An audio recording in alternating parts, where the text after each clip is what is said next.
Hi guys! Butter slime blew up on Instagram this weekend, so please go hit that like button right now if you can't wait to learn how to make this yourself. Let's try to find at least 30,000 people who like this slime. Butter slime was created by the Instagram account OG Slimes, and I've posted links to their recipe and Etsy shop below. People just went crazy for it because it has this amazing texture that's like a combination of slime, clay and kinetic sand. It's important to mention that pale yellow slime is not automatically butter slime. Lots of accounts are using the butter slime hashtag on normal slime, so I've made this comparison for you to see the difference. Butter slime holds its shape when you press into it, and the surface is matte. Normal slime doesn't hold shapes very well, and the surface looks shiny. And most importantly, when you spread butter slime, it produces a grainy texture that looks like real cream. Normal slime simply looks smooth and rubbery, and it has a tendency to stick to your knife.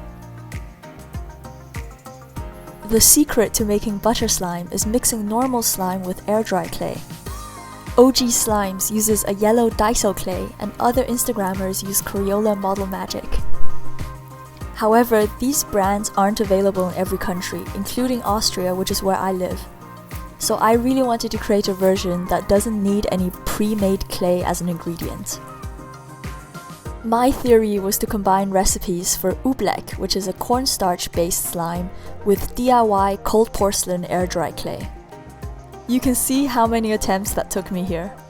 Each of the blue post-it notes was a different recipe I tried out. This first slime turned out looking really cool, and I might even post a video for it sometime, but it definitely doesn't have the consistency of butter slime. This mixture ended up way too soft, and it looks like cake mix, including the fact that it sticks to your fingers. These next few attempts were getting closer, but I still felt that they were too crumbly and it wasn't the exact thing I was looking for. This last one here is a normal cold porcelain clay. It actually looks quite good, but it would be cheating to call this a slime. So finally, after 2 hours of experimenting, I came up with the ultimate recipe for butter slime. So here's what you need, and these are things that you can get in pretty much any country in the world. The actual brand names aren't important. First, you need a small bowl and something to mix with. Then get a small container of water. Next, make sure you have a teaspoon and a tablespoon, which we're going to be using to measure the ingredients. To make the actual slime, you'll need some white PVA glue, some shaving foam, contact lens solution or eye drops, baking soda, a packet of vanilla pudding powder, and some baby oil. First, measure out 3 tablespoons of white glue. This slime recipe is really sensitive to the correct ratio of ingredients, so please don't try to eyeball the amount. One of my attempts actually failed because I added 1 extra teaspoon of water, so that's how important it is to use exact measurements. If you do follow each step exactly as shown in this video, then the recipe is foolproof and you'll end up with perfect butter slime. Next, add 3 tablespoons of shaving foam. Be sure to squeeze the bottle slowly so the foam fills up your spoon, but you don't accidentally end up with a huge blob that's much more than a spoonful. Now mix everything together until combined. A lot of people seem to have the problem that their slimes turn hard or watery. The reason for this could be that they're accidentally adding too much baking soda. Since baking soda comes in huge boxes in the USA, it's easy to overmeasure the amount, especially if you're using a spoon. A much better way is just to pinch the baking soda between your fingers. And now we're going to add 4 pinches to our mixture.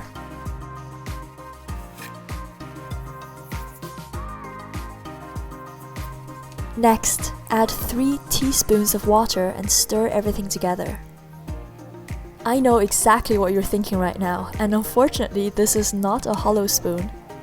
I got it from Zara Home and it's more of an oil spill effect. At this point, you want your mixture to look like melted ice cream. Now add 3 tablespoons of vanilla pudding powder. The reason I'm using pudding powder is because it automatically gives you a perfect butter color and a creamy vanilla scent.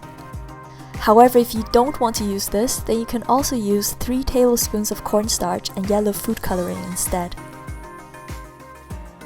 Stir everything around until the consistency resembles cake batter. Now measure 2 teaspoons of contact lens liquid and add this in. Give it a quick stir and you should see the slime start to clump together right away. As soon as this happens, add 2 final tablespoons of shaving foam. Fold everything inside gently so you maintain the air bubbles, which help to keep your slime fluffy.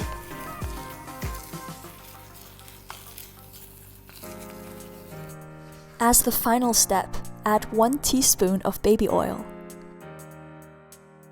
This is the only ingredient which is optional, so you can skip it if you like. However, I find that the oil does help the slime become softer and stretchier. If everything worked out, then your butter slime is now finished. This is quite amazing to play with and you'll have so much fun with it. Remember that it's normal for slime to start losing moisture and turn hard if you play with it a lot. If this happens, then you can simply make another batch of butter slime and then combine it with the old one. Here's the whole recipe as a recap, so you can simply pause this screen when you're making it yourself. If you enjoyed this video, then please subscribe to Cute Life Hacks on my other channel, Macaroon. You can also find me on Snapchat and Instagram under the username Macaroon. Thank you so much for watching and I'll see you soon. Bye!